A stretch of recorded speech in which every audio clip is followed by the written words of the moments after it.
Hey everybody, welcome back to JDM World. Today, we're going to take a look at the Klipsch RP-600M Bookshelf Speaker. Yeah, I know, you've seen reviews of this before, there's a million of them out there, but there's a reason why, and it's because this speaker is pretty darn good. Well, in this review, and it is a review, we're going to look at the things that are going to be important to you. I'm not going to use any of the big language, and it's going to be short, it's going to be sweet, and it's going to tell you why you might or might not want this speaker. And to get started, let's take a look at the specs and what the speaker looks like. Let's go. While we take a look at the speaker, let's talk about some of the things that are going to be important to you as an owner. The RP-600M follows the standard Klipsch design by integrating a horn-loaded tweeter. In this instance, it's a 1-inch titanium vintage tweeter with a Tractrix horn. The titanium is important because that'll keep the tweeter really rigid as it moves so it won't deform and inject distortion into your sound. The woofer is a 6.5-inch copper cerametallic trademark look Klipsch woofer. So if you've seen Klipsch before, you know exactly what I'm talking about. This is kind of more the same of what they typically use.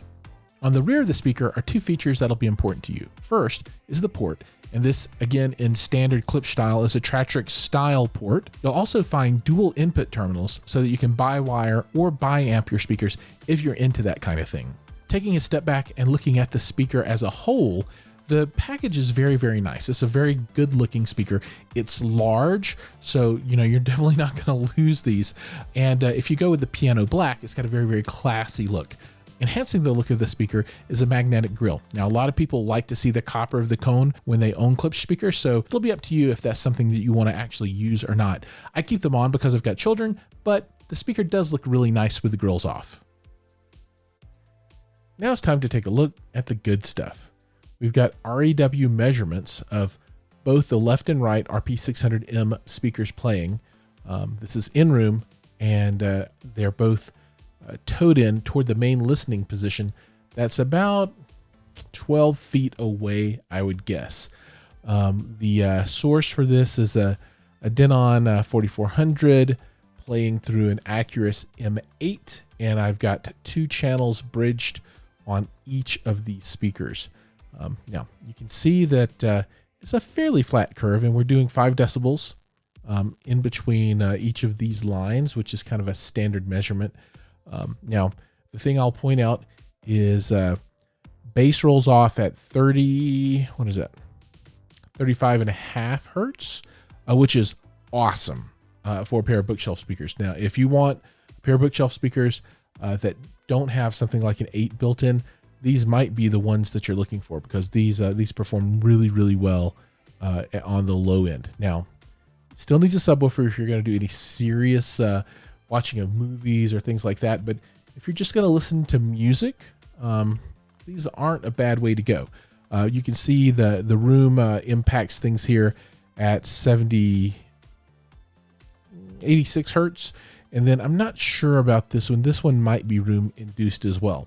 The mids and highs are in line with everything else. So I would say if you wanted to EQ these to give it a really good response, you take this band from 200 to 1K, drop this down about 3 decibels, 4 decibels, and then maybe a little 2.4K to 7K.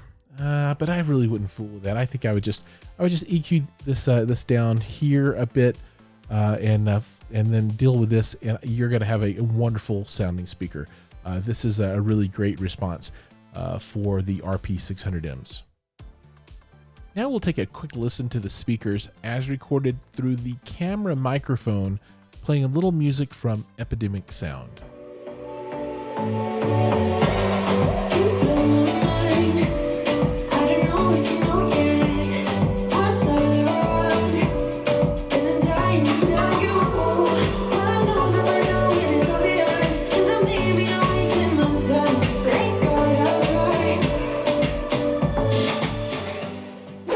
Now that you've got the details about the RP-600Ms, let's talk about how I feel about them.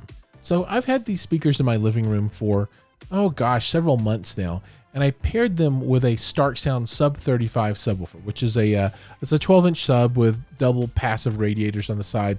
It's a really nice piece of equipment, and it really fills in that bottom end of the sound for the RP600Ms when you're watching, those action kind of movies and television and those kinds of things. I don't think that a sub is necessary for these for some types of music, but if you're a hip hop or electronica or something like that kind of person, which I am, then I would recommend a sub with them no matter what.